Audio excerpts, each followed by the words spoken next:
नमस्कार, प्रदेश के नंबर 1 और सबसे भरोसेमंद news channel India news Haryana में आपका स्वागत है। मैं हूं रोहित सावंत। रियो ओलंपिक में देश को क्या मिला ये आप और हम जानते हैं, लेकिन सवाल ये कि क्या तमाम सरकारों के बड़े बड़े दावों, लंबी चौड़ी योजनाओं और भारी भरकम खर्चे के बावजूद हम खेलों के महाकुंभ में अंक तालिका में जगह तलाशने की जद्दोजहद करते दिखाई देते हैं।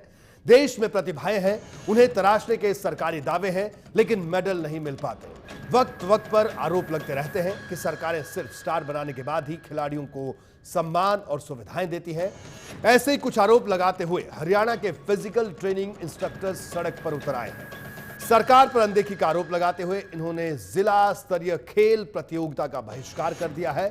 अब बड़ा सवाल ये कि खेलों को बढ़ावा देने की सरकारी कोशिश क्यों हो रही है नाकाम, और स्कूल स्तर पर खिलाड़ियों को क्यों नहीं मिलता प्रोत्साहन, तो क्यों सरकार के खिलाफ सड़कों पर उतरे शारीरिक शिक्षक। इसी अहम मुद्दे पर एक खास पैनल के साथ करेंगे आज की बड़ी बहस, लेकिन उससे पहले देखिए ये खास रिपोर्ट। आश्वासन और भरोसे के सहारे जब काम नहीं चला तो शिक्षकों ने सड़क का रास्ता पकड़ लिया। तो भिवानी और सिरसा की सड़कों पर उतरे पीटीआई शिक्षकों ने शारीरिक शिक्षा अध्यापक संघ के बैनर तले अपनी 3 सूत्रीय मांगों को लेकर भीम स्टेडियम में आयोजित जिला स्तरीय स्कूल खेल प्रतियोगिता का बहिष्कार किया। सर, मांग ये है कि हरियाणा के सरकारी स्कूलों में हरियाणा सरकार ने जो है ना ऐसे तुगलक के फरमान जारी कर दिए जिससे पीटी और डीपी का भविष्य अंधेर में जा रहा है जी। और हरियाणा सरकार एक तो खेलों को बढ़ावा देने की बात कर रही है और दूसरी तरफ जो है पीटी डीपी को स्कूल से बाहर निकाल रही है। हम सरकार से पूरा टकराव करेंगे। हम जो को 6ठी से 8वीं तक पीटीआई और 9वीं से 12वीं तक डीपी का पद हम लेके रहेंगे। पीटीआई शिक्षक सरकार की इस दोहरी नीति के खिलाफ हल्ला बोल रहे हैं। पीटीआई शिक्षकों का आरोप है कि सरकार ओलंपिक में पदक लाने वालों के घर इनामों से भर देती है, लेकिन स्कूली स्तर पर विजेता खिलाड़ियों की पौध रूपी बच्चों को एक पैसा नहीं दिया जाता। डीपी और पीटीआई सीनियर सेकेंडरी स्कूलों में नहीं रहेंगे जब तक खेलों का बढ़ावा नहीं मिल सकता। और हम हरियाणा सरकार से मांग करते हैं कि हमारे राज्य स्तरीय टूर्नामेंटों से पहले ये फैसला वापस ले। 9वीं से 12वीं कक्षा के लिए डीपीआई पद रखना, कक्षा 6 से 8वीं के लिए पीटीआई पद का रखना, पीटीआई का डेड कैडर खत्म करवाना, ब्लॉक और जिला स्तरीय खेलों में इनाम दिलाना शिक्षकों की अहम मांग है। वाकई पीटीआई शिक्षकों ने सवाल तो सही उठाए हैं, लेकिन सवाल सरकार तक अपनी बात पहुंचाने के उनके तरीके पर भी हैं। क्योंकि सड़क पर उतरकर किसी समस्या का समाधान हो जाए ये बात समझ से परे ही लगती है। हाँ, खिलाड़ियों की पौध तैयार करने की पीटीआई शिक्षकों की मांग वाकई जायज है। सिरसा से अमर सिंह जानी के साथ भिवानी से रवि जांगड़ा, इंडिया न्यूज हरियाणा। तो चलिए जल्दी से बड़ी बहस के बड़े सवालों पर एक नजर डाल लेते हैं। पहला बड़ा सवाल कि खेलों को बढ़ावा देने की सरकार की कोशिश क्यों नाकाम हो रही है। दूसरा बड़ा और अहम सवाल बड़ी बहस में उठता है, स्कूल स्तर पर खिलाड़ियों को क्यों नहीं मिलता प्रोत्साहन। और तीसरा बड़ा सवाल, क्यों सरकार के खिलाफ सड़क पर उतरे हैं शारीरिक शिक्षक। इन्हीं तमाम अहम सवालों पर आज एक खास पैनल के साथ हम अपनी बड़ी बहस करने वाले हैं। और मैं जल्दी से आपको तमाम मेहमानों से रूबरू करवा दूं। हमारे साथ भारत भूषण साहब जुड़े हैं चंडीगढ़ से, भारतीय जनता पार्टी के नेता हैं। प्रवीण अत्रे साहब हमारे साथ जुड़े हैं, आईएनएलडी के नेता हैं। प्रवीण अत्रे साहब आपका स्वागत है। भारत भूषण जी आपका भी स्वागत है। इसके अलावा वरिष्ठ पत्रकार यशवीर कादियान साहब हमारे साथ जुड़े हैं। यशवीर जी आपका भी स्वागत है। और वरिंदर वशिष्ठ साहब हमारे साथ दिल्ली स्टूडियो से जुड़े हैं, कांग्रेस के नेता है। वरिंदर जी आपका भी स्वागत है। चर्चा की शुरुआत यशवीर कादियान साहब आपसे। जिस तरह से जो शारीरिक शिक्षक आज हरियाणा की सड़कों पर दिखे, ये सवाल हमने इसलिए उठाया कि एक तरफ ओलंपिक के बाद कुछ दुख, लेकिन कुछ सुखद एहसास भी। जिस तरह से 2 बेटियों ने 2 पदक दिलाए, जश्न भी मनाया जा रहा है। लेकिन जो शारीरिक शिक्षक जिनकी जिम्मेदारी स्कूलों में बच्चों को खेलों के प्रति आकर्षित करना, उन्हें खिलाड़ी बनाना, उनमें जोश, वो जज्बा, वो भरना, वो सड़कों पर उतर आए। ये अलग बहस का विषय हो सकता है कि वो साहब क्यों स्ट्राइक कर रहे हैं, क्यों धरने पर कर रहे हैं। लेकिन जो कई मांगे उन्होंने उठाई, उनकी अपने स्तर से भी जुड़ी हुई हैं कि वो चाहते हैं कि साहब पीटीआई जो हो वो 6ठी से 8वीं कक्षा तक हो, डीपीआई का पद 9वीं से 12वीं कक्षा तक हो। किस तरह से इन तमाम बातों को आप देखते हैं कि ऊपर के स्तर पर हम बड़ी बड़ी बातें कर रहे हैं, बड़ी बड़ी योजनाएं बना रहे हैं, लेकिन निचले स्तर पर जिसे हम ग्राउंड कहते हैं, ग्राउंड पर हकीकत कुछ आ रहा है। क्या कहना है आपका?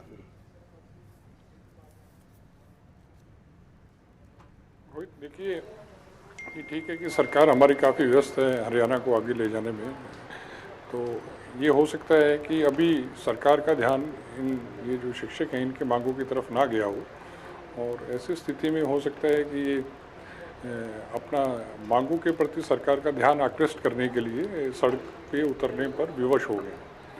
अब हमारे खेल मंत्री गए हुए हैं ब्राज़ील, जल्दी वो आएंगे, लेकिन शिक्षा मंत्री इत्तेफाक से अपने यहीं इसी प्रदेश में हैं, देश में हैं, वो ज़रूर गौर करेंगे और वो ज़रूर ये समझने की कोशिश करेंगे कि ये ठीक है कि खिलाड़ी जब कोई मेडल लेके आता है, इनामों की झड़ी लग जाती है, बारिश हम कर देते हैं और बहुत, लेकिन यही इनामी राशि जो बाद में हम देते हैं, अगर हम शुरुआत में आधारभूत ढांचा मजबूत करने के लिए, खेलों के लिए अगर हम खर्च करें, तो शायद ये नौबत ना आई कि लोग इंतजार ही करें कि पता नहीं मेडल आएगा, पता नहीं मेडल नहीं आएगा।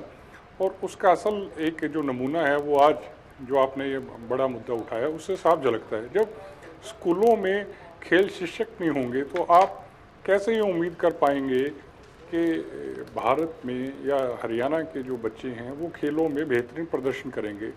ये अपने आप में जो शिक्षकों का आज का जो प्रदर्शन है, काफ़ी कुछ हमारी व्यवस्था के ऊपर एक तरह की करारी चपत है रोहित जी। और उनकी जो भी मांगे हैं, सरकार को जो जो जायज़ लगती हैं उसको पूरा करने की दिशा में तत्काल ध्यान देना चाहिए। रोहित। बिल्कुल, वीरेंद्र वशिष्ठ साहब क्या कहना है आपका? रोहित जी, पहले जैसे आपने कहा, मैं भी उसमें पुनः अपनी तरफ से साक्षी और साक्षी के परिवार को और साक्षी के समस्त कोचों को और पूरे हरियाणा वासी और प्रदेश और देश के वासियों को अभिनंदन देता हूं कि साक्षी ने प्रदेश का और देश का मान बढ़ाया। साथ ही सिंधु ने भी इस देश का मान बढ़ाकर हमें लेकिन जो छोटे छोटे साक्षी और सिंधु हैं जिनको स्कूल में प्रशिक्षित करना चाहिए, उनका क्या? रोहित जी, जिस प्रदेश का, और आपसे ये भी जानूंगा कि जब आपकी सरकार थी तो आपने क्या किया?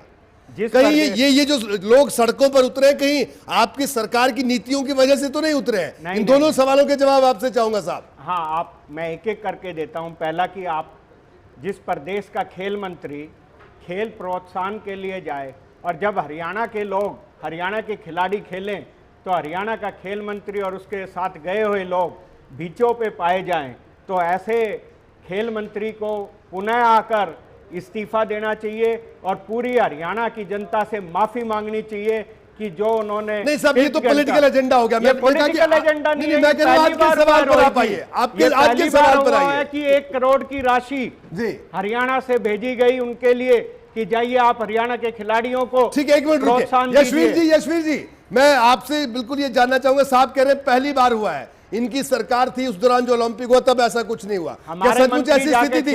यशवीर जी पे नहीं पाए जाते थे।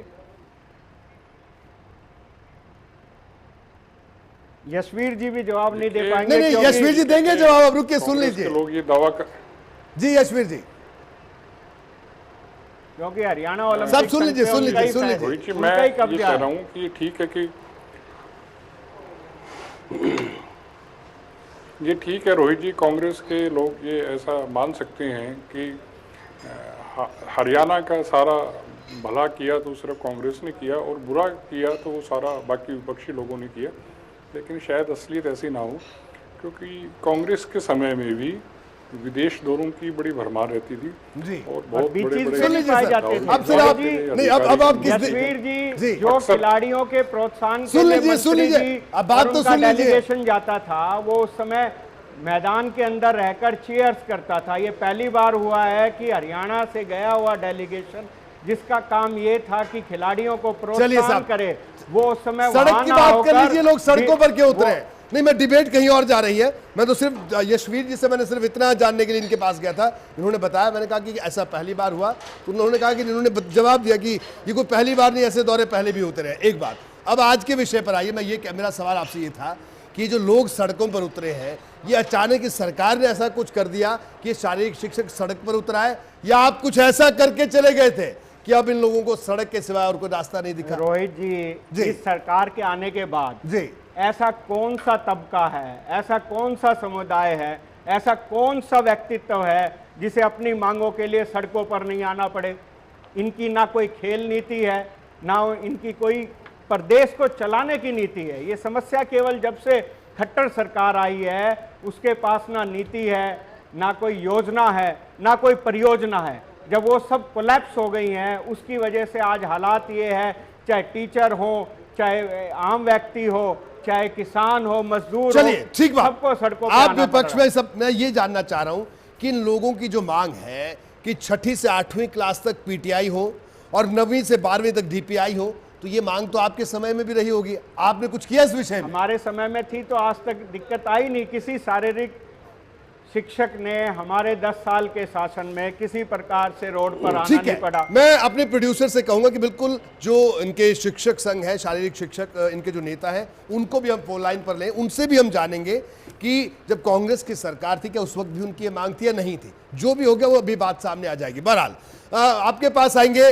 अत्रे साहब। प्रवीण अत्रे साहब, क्या कहना है आपका कि जो ये स्थिति बनी है शारीरिक शिक्षक सड़कों पर, जाहिर सी बात जिनकी जिम्मेदारी ग्राउंड पर बच्चों के साथ हो, आज उन्हें सड़कों पर आने को मजबूर होना पड़ा, ये अपने आप में एक अलग बात है। और दूसरा अहम सवाल ये उठाया इन शिक्षकों ने कि ब्लॉक और जिला स्तर पर इनाम देना चाहिए। बिल्कुल, ये बहुत वाजिब सवाल है, क्योंकि अगर इस स्तर पर हम इनाम देंगे, जिस तरह से यशवीर जी ने भी ये बात कही थी कि अगर हम नीचे से ये इनाम देना शुरू करें तो शायद ऊपर जब आप स्टार बन जाए तो इतनी बारिश करने की जरूरत ना पड़े। अत्रे साहब, आपके पास आता हूं वशिष्ठ साहब, हमारी जो खेल नीति थी, इस सरकार ने आके देखिए हमारी खेल नीति को चेंज किया। रोहित ऐसा है, पहले तो वशिष्ठ जी सुन लीजिए जरा। हाँ अत्रे जी, देखिए सबसे महत्वपूर्ण बात यह है कि खेलों को प्रोत्साहित कैसे किया जाए, खिलाड़ियों का खेलों के प्रति रुझान किस तरह से बढ़े, वो बहुत महत्वपूर्ण चीज है। और रोहित, मैं बताना चाहूंगा, इंडियन नेशनल लोकदल की जब सरकार थी, चौधरी ओम प्रकाश चौटाला जब मुख्यमंत्री थे जी, बड़ी प्रतियोगिता में ओलंपिक में गोल्ड मेडल जीतना, सिल्वर जीतना, ब्रॉन्ज जीतना, उसके लिए तो खिलाड़ियों की इनाम राशि पहली बार ऐसा हुआ था कि 25 लाख, 50 लाख और 1 करोड़ रुपया घोषित की गई थी। लेकिन साथ में बुनियादी स्तर पे, छोटे स्तर पे खेल प्रतियोगिताओं में जीतने वाले बच्चों को कैश इनाम दिया जाएगा, वो शुरू किया गया था। और उसका बेसिक मकसद यही था कि किसी तरह से खेलों के प्रति बच्चों का रुझान जागे, प्रोत्साहित हो बच्चे जो खेलों में आगे बढ़े। अब रोहित, सवाल आ जाता है कि खेल शिक्षक, देखिए खेल शिक्षक अगर अपनी मांगों को लेकर सड़कों पे है, कहीं ना कहीं देखिए बहुत निंदनीय है, क्योंकि अगर हम बुनियादी स्तर पे खेलों के बढ़ावे की बात करते हैं तो खेल शिक्षकों की जिम्मेदारी, भागीदारी उसमें बहुत अहम रहती है जी। अब यहाँ पे एक सवाल और आ जाता है। देखिए अभी वशिष्ठ साहब भी बात कर रहे थे, मैं आपको बता दूं रोहित, आज भी हालात ये है कि हरियाणा के अंदर कोचिज की कमी है, 680 कोचिज की कमी आज भी प्रदेश में है। बुनियादी स्तर की बात कर रहा हूं मैं। और हालात ये हैं कि 2 साल से भारतीय जनता पार्टी की सरकार ये बात कह रही है कि हम नए कोचेस भर्ती करेंगे, 2 साल में भर्ती नहीं हुए। और ये जो कमी है ये आज से नहीं है, ये कमी कांग्रेस सरकार के दौरान से है। जब कोच हमारे पास नहीं होंगे, हमारे पास इंफ्रास्ट्रक्चर नहीं होगा, बच्चों को खेलने का पर्याप्त सामान नहीं मिलेगा, तो साहब हम कैसे उम्मीद करें कि खेलों को प्रोत्साहन मिलेगा? किस तरह से हम ये उम्मीद करेंगे कि बड़े लेवल की प्रतियोगिताओं में प्रदेश के बच्चे मेडल जीत के लाएंगे? सबसे बड़ी जिम्मेदारी हमारी ये बनती है, जो बुनियादी सुविधाएं हैं बुनियादी स्तर पे, चाहे वो ब्लॉक लेवल के खेल हैं, चाहे डिस्ट्रिक्ट लेवल के खेल हैं या स्टेट लेवल के खेल हैं, बच्चों को बुनियादी सुविधाएं मिले, कोचेस मिले, सामान मिले खेल का, और सबसे महत्वपूर्ण चीज उनमें प्रोत्साहन पैदा करने के लिए, उनमें रुझान पैदा करने के लिए सरकार ऐसी खेल नीति लेके आए जिसमें बच्चों के लिए इनाम की भी कोई योजना हो। जबकि जब भारतीय जनता पार्टी जब अपनी खेल नीति लेके आई थी रोहित, आपको याद होगा, उस वक्त भी चर्चा हुई थी। भारतीय जनता पार्टी ने बहुत सराहा था कि साहब हम एक अद्वितीय खेल नीति लेके आए हैं। लेकिन उस वक्त भी मैंने यह सवाल उठाया था कि आप अगर केवल कवर बदल के ये बात बोलेंगे कि साहब हम अद्वितीय खेल नीति लेके आए हैं, क्योंकि जहां तक इनाम राशि की बात है बड़ी प्रतियोगिताओं में, वो तो हमारी सरकार के दौरान शुरू हो चुका था। और लेकिन जो बुनियादी सुविधाएं जो अब लचर हालात में पहुंच चुकी थी, चाहे हम ग्राउंड्स की बात करें, आपके चैनल पे एक प्रोग्राम देखा था मैंने जिसमें आपने बाकायदा दिखाया था कि हरियाणा प्रदेश में जो ग्राउंड्स हैं उनके कितने बुरे हालात हैं, उनमें घास उगी हुई है, घास नहीं कटती, जो रूम्स बने हुए हैं उनके ताले नहीं है, और जो खेल का सामान था वो टूट फूट चुका है। अब आपके पास टूटा फूटा सामान है, आपके पास स्टेडियम्स में चौकीदार नहीं है, आपके पास बुनियादी सुविधाएं नहीं है, उसके बाद अगर आप इस तरह की बातें करेंगे तो कहीं ना कहीं खिलाड़ियों के साथ और बच्चों के साथ ये एक मजाक होगा। सरकार को अपनी खेल नीति पे दोबारा से विचार करना चाहिए और बुनियादी स्तर पे बिल्कुल खेल नीति पर विचार हो। अत्रे साहब, अब हम बीजेपी से जवाब ले लेते हैं। भारत भूषण साहब हमारे साथ जुड़े, बीजेपी नेता। भारत भूषण जी, ये जो शारीरिक शिक्षक ये सड़कों पर उतर आए, एक सवाल, इनकी दो मांगे हैं कि 6ठी से 8वीं तक पीटीआई हो, 9वीं से 12वीं तक डीपीआई हो। ये ठीक है, ये इनकी मांगे, इस पर आपका क्या कहना है, पहला बात। और दूसरा, इन्होंने एक वाजिब सवाल भी उठाया है कि ब्लॉक और जिला स्तर पर इनाम देना चाहिए, बच्चों को इनाम देना चाहिए। बिल्कुल, इसमें क्या बुराई है कि अगर निचले स्तर से ही हम वो स्थिति पैदा कर दें तो शायद जब कोई खिलाड़ी स्टार बन जाए तब उस पर इनाम की बारिश करने से बेहतर है कि निचले स्तर से खिलाड़ियों को आगे बढ़ाया जाए। क्या कहना आपका? रोहित जी, आपने बहुत बढ़िया इन दो पक्षों को अलग अलग कर दिया। एक पक्ष ये है कि जो पीटीआईज हैं वो किस लिए, डीपी जो है वो किस लिए आज जो है सड़कों पर हैं और उनकी मांग क्या है। और दूसरा विषय जो आपने बताया कि मूलभूत सुविधाओं के आधार पर जो है ग्राउंड लेवल पर जो है किस प्रकार से बच्चों को प्रशिक्षण दिया जाए, खेल नीति किस प्रकार से होनी चाहिए, ये दोनों अलग अलग प्रश्न हैं। जहां तक आज डीपीआईज का सड़क पर आकर के आंदोलन कह सकते हैं उसको करने का जो विषय है, उसका कहीं भी उनका बच्चों के खेल के साथ जुड़ाव या खेल को प्रोत्साहन देने का कोई विषय नहीं जुड़ा हुआ है, उनकी निजी मांग है। अब उस विषय पर मैं ये कहना चाहूँगा कि जो प्राइमरी स्कूल का स्ट्रक्चर है, जो 6ठी से लेकर हम 8वीं तक मिडिल स्कूल का स्ट्रक्चर है, उसमें पीटीआईज की भर्ती होती है जिसमें जो क्वालिफिकेशन है 10th प्लस डिप्लोमा है। और उसके बाद जो 10वीं तक की है उसमें डिग्री प्लस डिप्लोमा है, उनको हम क्या बोलते हैं, टीजीटी। वो प्राइमरी स्कूल के हो गए, वो मिडिल स्कूल तक के हो गए टीजीटी, 10वीं तक के टीजीटी हो गए। लेकिन जो 10वीं से 12वीं तक 11वीं 12वीं की कक्षाएं हैं उसमें हम पीजीटी बोलते हैं, जो पोस्ट ग्रेजुएट टीचर होते हैं। ये एक क्लासिफिकेशन है 3 प्रकार की। और उसी प्रकार से जब भर्ती हुई थी इन लोगों की तो +2 के कैडर में नहीं हुई थी, ये पीजीटी के कैडर में भर्ती नहीं हुए। ये जो डीपीआई हैं ये 10th तक के स्कूलिंग के लिए प्रशिक्षण देने के लिए, शारीरिक शिक्षा के, उसके लिए भर्ती किए गए थे। और अब जो सरकार ने किया है वो 3 टियर सिस्टम जो बनाया है, 8वीं तक का, 10वीं तक का और 12वीं तक का, 3 सिस्टम अलग हो गए। उसके हिसाब से एज पर क्वालिफिकेशन ऑफ डीपीआईज वो 10वीं तक की क्वालिफिकेशन के लिए फिट बैठते हैं। और 1 साल के लिए रैशनलाइजेशन जो हुआ है, जो सरकार ने प्रस्तावित किया है, वो 1 वर्ष के लिए किया है। दूसरी तरफ से सरकार ने किया कि पीजीटी जो टीचर्स हैं, पोस्ट ग्रेजुएट टीचर, वो 11वीं और 12वीं कक्षा को शिक्षित कर सकते हैं योग्यता के अनुसार। उसके लिए स्टाफ सिलेक्शन कमीशन को रिक्विजिशन भेज दी गई है कि 11वीं 12वीं शिक्षा के लिए फिजिकल ट्रेनिंग के लिए अलग से हमें भर्ती करनी है। उसकी requisition already staff selection commission को भेज दी गई है। तो अब जितने भी ये लोग, लगभग 5000 के करीब तो हमारे पास पीटीआईज हैं, 5000 प्लस, और 4000 प्लस जो है वो डीपीआईज हैं। तो सबको जो है 10th तक के लिए, अब ये कह रहे हैं कि 8वीं तक के मिडिल स्टैंडर्ड तक उनको भेजा गया, बिल्कुल सच कह रहे हैं। ये एक साल के लिए ट्रायल बेसिस पे रैशनलाइजेशन है, जिसमें जहां पर पीटीआई को, डीपीआई को 9वीं और 10वीं कक्षा में शिक्षित करने के लिए भेजना है, वो एलोकेशन किया जा रहा है कि कुछ लोगों को डीपीआईज को 9th और 10th में रखेंगे और जो बाकी हैं उनको 8th तक के स्टैंडर्ड में। अब सरकार का नजरिया इसमें यह है कि ग्रास रूट लेवल कहाँ है, 8वीं तक का है। तो उस पर जाकर के अगर अच्छे फिजिकल ट्रेनर्स नीचे जाते हैं जिनका क्वालिफिकेशन ही डीपीआई स्टैंडर्ड का है, उनको 10th तक ही रखा जाएगा। और जो +1 +2 के स्टैंडर्ड के हैं उसमें पोस्ट ग्रेजुएट टीचर जो हैं, जैसे ठीक है। भारत भूषण जी, आपको रोक रहा हूं, हम इस चर्चा के दायरे को बढ़ाएंगे। बहरहाल हमारे साथ राजेश ढांडा भी जुड़ गए हैं, जो कि शारीरिक जो शिक्षक संघ है इसके अध्यक्ष है। राजेश जी, क्या आप मेरी आवाज सुन पा रहे हैं? हाँ जी।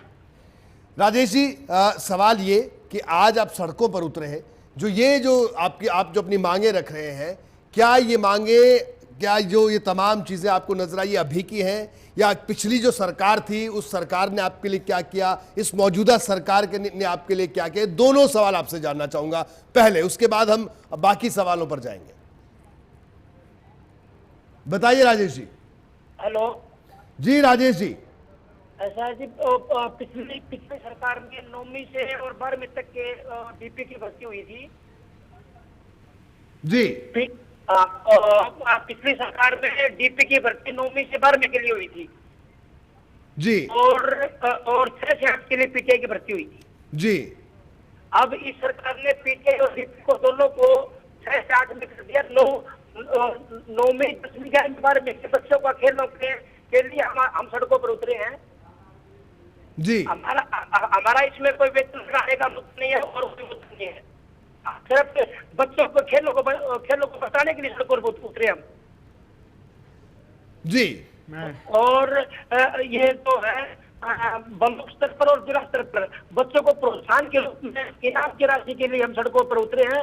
और हमारा पर्सनल इसमें कोई मुद्दा नहीं है। हम चाहते हैं 9वीं से 12वीं हम स्कूल में जाके प्रेयर कराते हैं, योगा कराते हैं, बच्चों का शारीरिक विकास होता है, जिससे 9वीं से 12वीं के बच्चों को के भविष्य के लिए हम चिंतित हैं, इसलिए हम सड़कों पर उतरे हैं।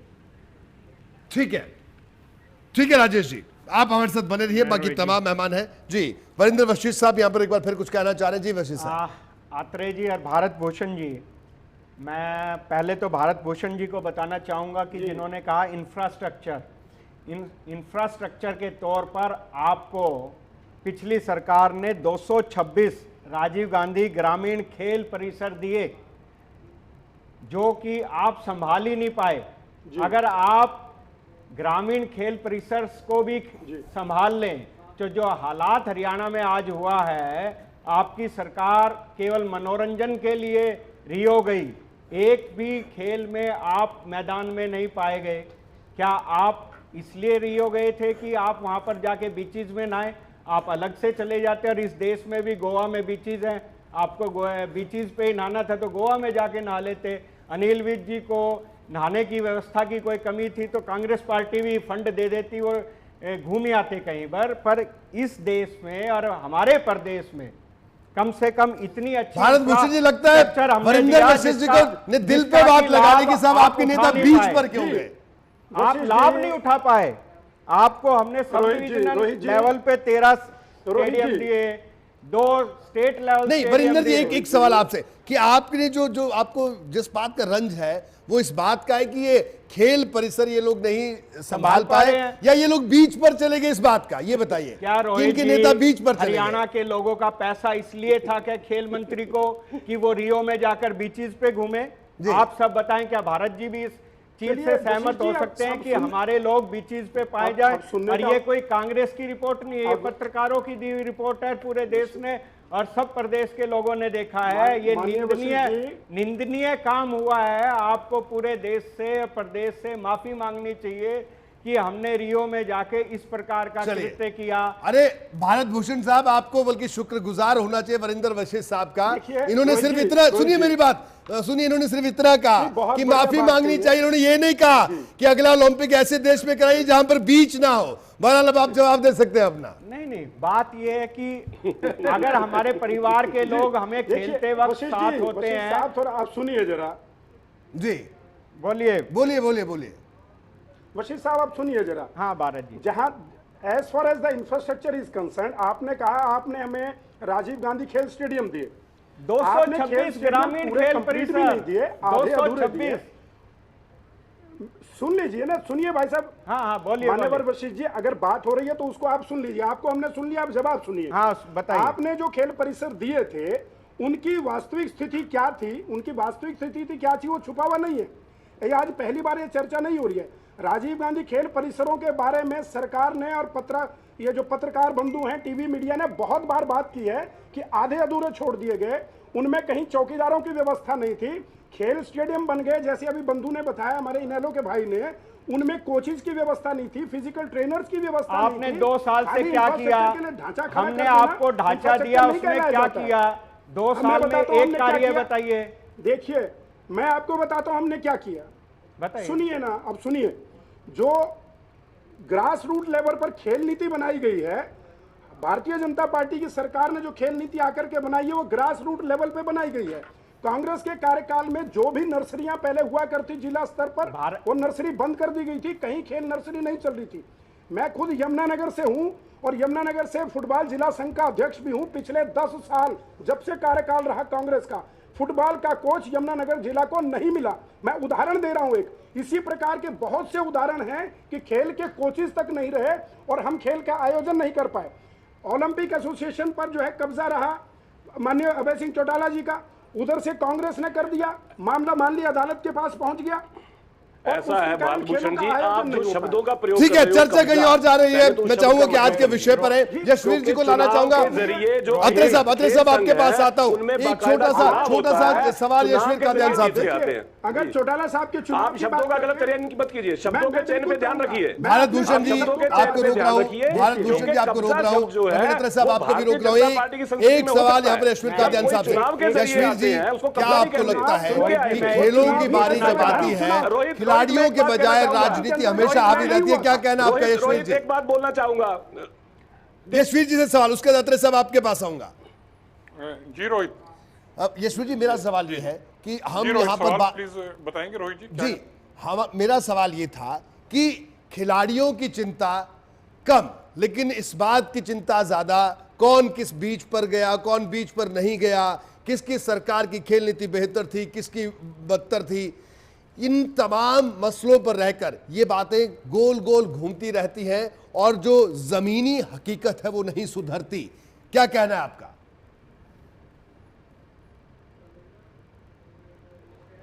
रोहित जी, मेरा ये कहना है कि अगर मान लीजिए एक शिष्टमंडल हरियाणा का वहाँ पे गया है और वो लगे हाथ बीच पे भी चला गया, तो मैं नहीं मानता कि उन्होंने कोई गुनाह कर दिया। वरिंदर जी को मैं लगता है अपनी यशवीर जी व्यक्तिगत वो राय है ना, लगे हाथ नहीं गया जब और हमारे ना खिलाड़ी ही खेल रहे खिलाड़ी हैं। ये इंतजार कर रहे होते हैं। जी रोहित जी ना, अब दो विधायक भी इस शिष्टमंडल में थे, रणधीर कापड़ीवास और ज्ञानचंद गुप्ता जी। जी मुझे नहीं लगता कि हरियाणा के खिलाड़ी इन विधायकों की इंतजार कर रहे होंगे कि ये महानुभाव वहां पे आएंगे दर्शक दीर्घा में, उसके बाद ही हम बहुत शानदार प्रदर्शन कर पाएंगे। जी यशवीर जी जाने का मैंने अनिल मकसद विज क्या जी था? खुद कई जो फोटोज सरकार देखी सुन लीजिए, एक मिनट, फिर आपके पास आते हैं वरिंदर सोशल जी। मीडिया पे कई पिक्चर्स आई हैं जिसमें साक्षी मलिक ने जब वो मेडल जीता वो वहां पे मौजूद थे, वो बाउट देख रहे थे। उसके बाद भी उन्होंने खिलाड़ियों से मुलाकात भी की और उनको समर्थन भी दिया।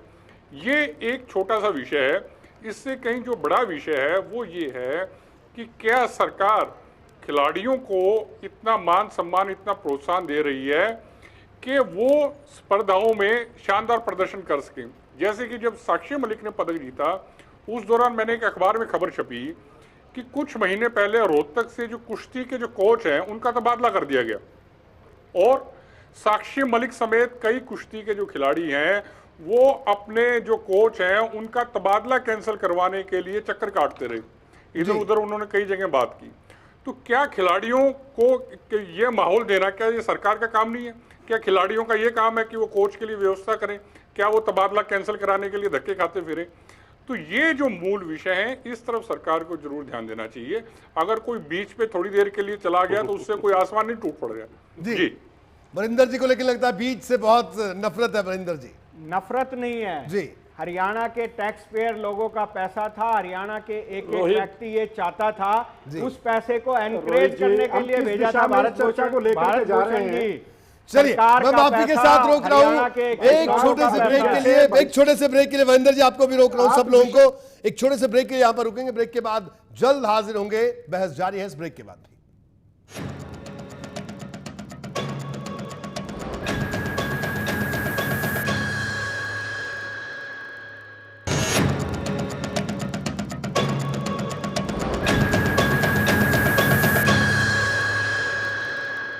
ब्रेक के बाद आपका स्वागत है। बड़ी बहस में आज हम ये जानने की कोशिश कर रहे हैं कि निचले स्तर पर जो खिलाड़ियों को प्रोत्साहन मिलना चाहिए, स्टूडेंट्स को जो एनकरेजमेंट मिलनी चाहिए वो नहीं मिलती और इसकी कई वजह हैं। खेलों में चाहे राजनीति की बात हो, एक तरफ अगर अभी ये विषय इसलिए उठा, मामला पूरा इसलिए उठा क्योंकि जो शारीरिक शिक्षक हैं हरियाणा में वो स्ट्राइक पर चले गए। उनकी अपनी कुछ मांगे थी, लेकिन एक मांग उन्होंने ये भी रखी कि ब्लॉक और जिला स्तर पर इनाम दिए जाने चाहिए, जो कि बहुत वाजिब बात है। इनाम अगर देंगे तो शायद जो प्रोत्साहन है वो बढ़ेगा। यशवीर जी क्या कहना है? भले जिन्हें दूसरी मांगे उसको लेकर तमाम तरह की टेक्निकलिटीज है, तकनीकी बातें हैं, भारत भूषण साहब ने भी रखी, बाकी लोग भी कर रहे हैं, लेकिन इसमें तो कोई बड़ा दाव पेच वाली स्थिति नहीं है कि ब्लॉक और जिला स्तर पर भी इनाम देना चाहिए, पुरस्कार खिलाड़ियों को, ताकि उनको वहीं से प्रोत्साहन मिले। और हरियाणा जैसे प्रदेश में तो और ज़रूरी है, क्योंकि यहाँ पर खेलों को लेकर एक माहौल है, एक परिवेश है, इसमें कोई शक नहीं है। क्या कहना है यशवीर जी? रोहित जी, मेरा ये कहना है न केवल खिलाड़ियों को पुरस्कार दिया जाना चाहिए, बल्कि वो जो शिक्षक जो एक तरह के उनके कोच की भूमिका में होते हैं, उनको भी ब्लॉक स्तर पे, उपमंडल स्तर पे और बिल्कुल जिला स्तर पे सम्मानित किया जाना चाहिए अगर उनकी जो टीम है वो अच्छा प्रदर्शन करती है। और ये एक टोकन के तौर पे सम्मानित ना किया जाए, एक सम्मान के तौर पर भी उनको एक अच्छी खासी एक इनामी राशि मिलनी चाहिए बच्चों को भी, और वो जो उन प्रतिभाओं को तराशते हैं, ताकि बच्चे भी मोटिवेट हों और शिक्षक भी मोटिवेट हों कि हमने इन बच्चों को बहुत आगे तक लेके जाना है। और आज जो हमारे देश ने जो एक दिन देखा कि सिर्फ 2 मेडल ओलंपिक में आए हैं, 125 करोड़ की आबादी है हमारी, और बहुत से ऐसे मुल्क हैं जिनकी आबादी 5-5, 7-7 करोड़ है, वो 10-10 गोल्ड मेडल लेके गए हैं। तो मुझे लगता है कि यह मांग बिल्कुल वाजिब है और सरकार को इसका संज्ञान लेना चाहिए और जल्द ही इस बारे में कोई नीति बना के प्रदेश के सामने इनको लानी चाहिए। बिल्कुल, भारत भूषण जी बहुत अच्छा सुझाव है कि ठीक है हम बहस करते हैं, कोई ऐसा नहीं कि हर बार क्रिटिसिज्म के लिए, कई बार बहस से कई रचनात्मक चीजें बाहर निकलती हैं, जैसे आज भी ये बात सामने आई। यशवीर जी ने भी कहा कि ब्लॉक और जिला स्तर पर बल्कि सिर्फ छात्र ही नहीं, प्लेयर्स ही नहीं, छात्रों के साथ उनको जो शिक्षित करते हैं लोग, जो कि मांग है इनकी, ये जो लोग स्ट्राइक पर हैं, बहुत वाजिब मांग है ये, उनको भी सम्मानित किया जाना चाहिए। और सम्मान सिर्फ टोकन के तौर पर नहीं, एक ऐसा सम्मान ताकि वो उनमें वो चीज जागे कि नहीं साहब अभी और आगे तक बच्चों को ले जाना है, टीम से और मेहनत करवानी है। क्या कहेंगे आप? जी, असली विषय यही है और इसी पर चर्चा केंद्रित रहनी चाहिए।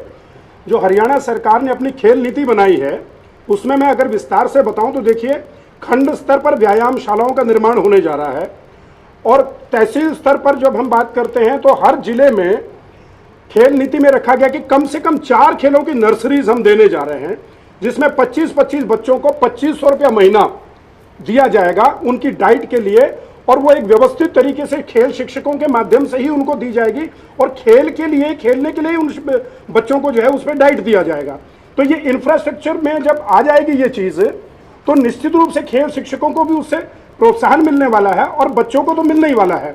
दूसरी तरह से प्रोत्साहन राशि या इनाम तो बाद में आता है, लेकिन पहले बच्चों को खेल सुविधा मिले, खेल शिक्षक मिले।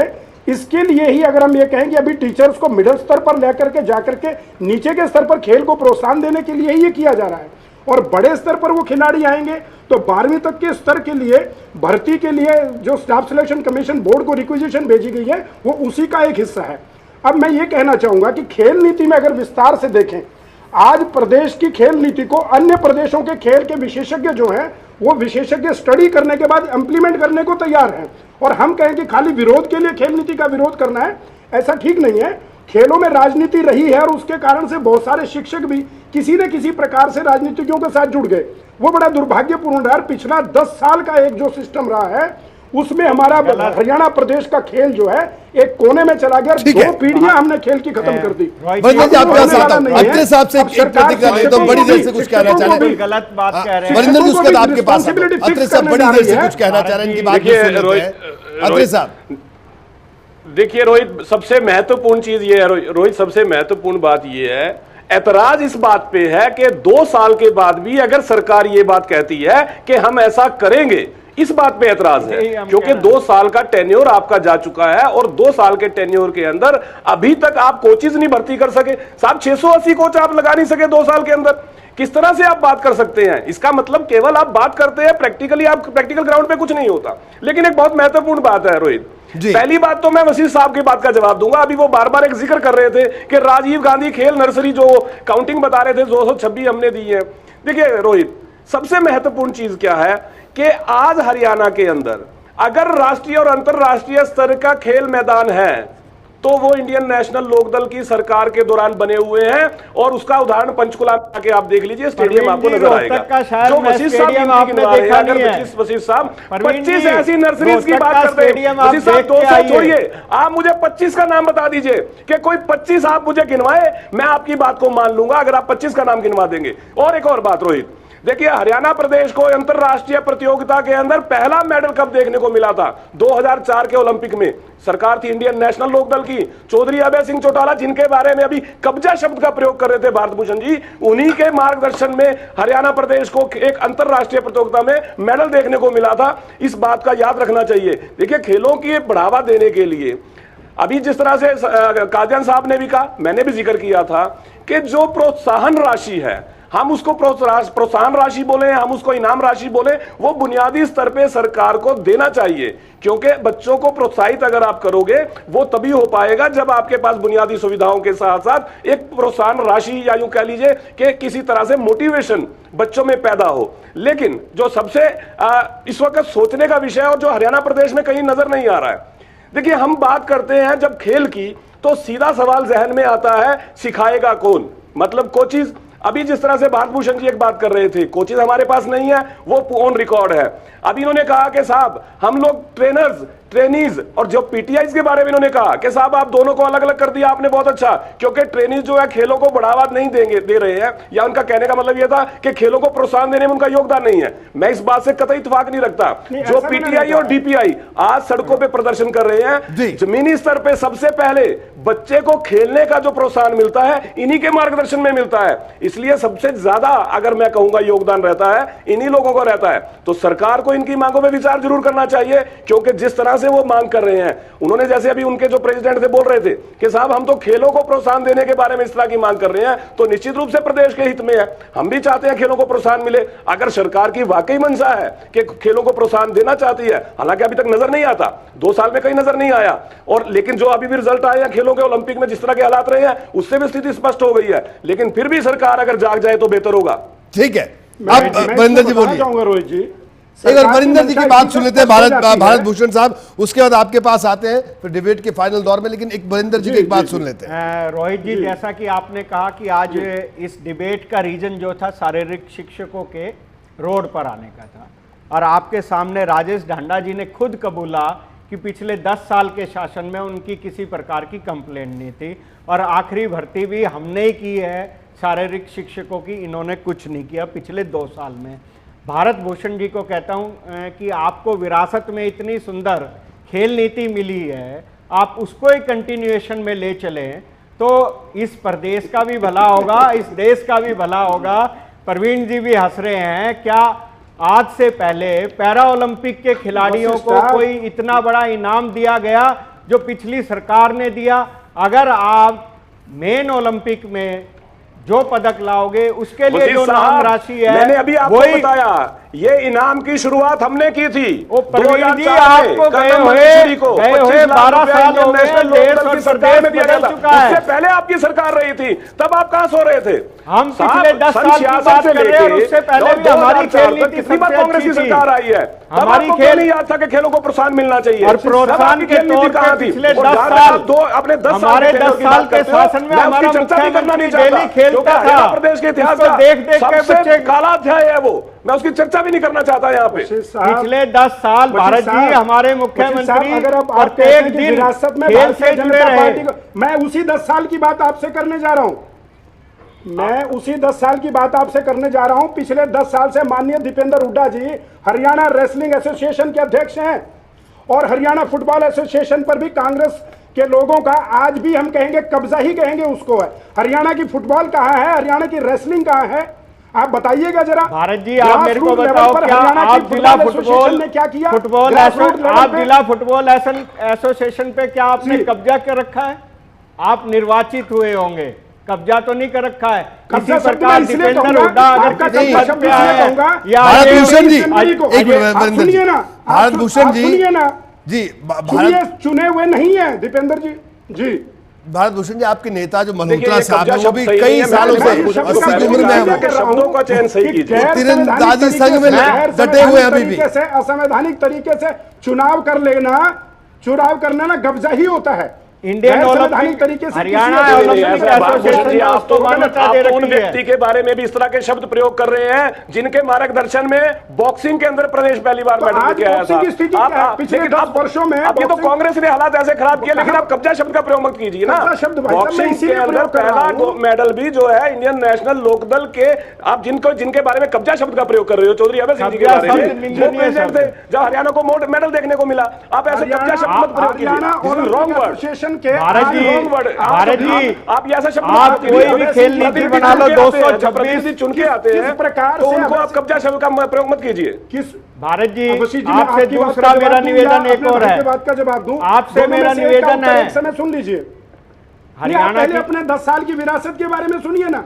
अभी आपके सामने भाई साहब ने कहा कि आप 25 स्टेडियम गिना दीजिए, राजीव गांधी खेल स्टेडियम, जिनमें पूर्णतया कोई सुविधा आपने 10 सालों में उपलब्ध कराई हो।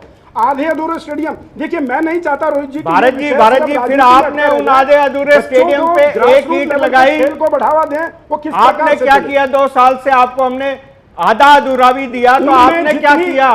उनमें उनके निर्माण में 2 साल में जितनी धांधलियां हुई हैं, अभी तो उसी की चर्चा चल आप रही है। आधा अधूरा कह रहे हो, आप आपके निर्माण खोदे भी हुए कह रहे हो। गड्ढे को हम जो 10 आप साल में अपने- आपने खोदे, अभी तक तो हम उनको पूरा नहीं कर पाए। आप एक व्यक्तित्व पे एक अधूरे आधे अधूरे निर्माण की बात कर रहा हूँ। जो खड्डे 2 साल में क्या करा? 2 साल में खड्डे भी नहीं भर पाए आप। आज तक उनको नहीं भर पाई है। 2 साल मैं में वही आप बता रहा हूं, नहीं भर पाए हैं। आपने इतने गहरे खड्डे खोदे, भ्रष्टाचार इस लेवल तक आपने खेल में राजनीति और भ्रष्टाचार इस तरीके से फैला दिया था ये कि वरिंदर आज जी, ऐसे कौन से इनको गड्ढे आपने विश्वास में खोद दिए लेकर कि के आना 2 साल ये में बड़ा भर ही नहीं मुश्किल रहे अभी हुआ तक? है। और वरिंदर जी बताइए जरा इन खड्डों के बारे में। हमने कोई गड्ढा नहीं खोदा।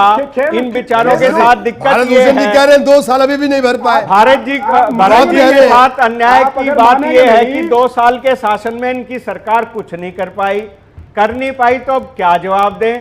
एक रटा रटाया जवाब है कि इन्होंने गड्ढे कर रखे वशिष्ठ थे। साहब, जिस 2 खेल साल नीति में को भर्ती पूरे रोक देश की खेल नीति भर्ती क्यों स्वीकार नहीं की करी जा रही आपने? है? आप एक भी उसको- कोच की भर्ती क्यों चलिए नहीं अब करी? मैं आपको रोकूंगा, बड़े माफी के साथ, वक्त बहुत कम है। फाइनल कमेंट की तरफ हम आगे बढ़ेंगे। पीछे कोचों की इस भर्ती फाइनल हुई इस है। चर्चा के आखिरी 650 अंतिम दौर की चाहिए, शुरुआत 650 यशवीर भर्ती कादियान हुई साहब है। आपसे करेंगे। भारत भूषण जी आपको रोक रहा हूं। यशवीर कादियान साहब, ये चर्चा कि हमारी खेल नीति बेहतर, तुम्हारी खेल नीति बेहतर, हमारी ज्यादा अच्छी, तुम्हारी थोड़ी कम अच्छी, तो मुझे लगता है कि इन सब चर्चाओं को सुनकर या देखकर जो हमारे प्रदेश के खिलाड़ी हैं, शायद उन्होंने यही सोच लिया है कि खेल नीति का तो पता नहीं, लेकिन हमारे खिलाड़ियों ने खेलो नीति अपना ली है कि आओ खुद ग्राउंड पर मेहनत करो। ये खेल नीतियां तो ऐसे आती जाती रहेंगी। क्या कहेंगे कादियान साहब आप? क्या भविष्य में भी खिलाड़ियों को अपनी खेलो नीति के तहत ही करना पड़ेगा काम, या इन खेल नीतियों का असर पड़ेगा मानना है कुछ? कि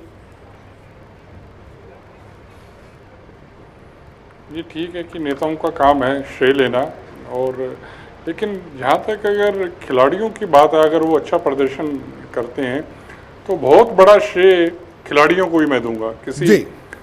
और को श्रेय देना खिलाड़ियों की मेहनत के साथ, उनकी तपस्या के साथ नाइंसाफ़ी होगी, एक क्रूर मजाक होगा।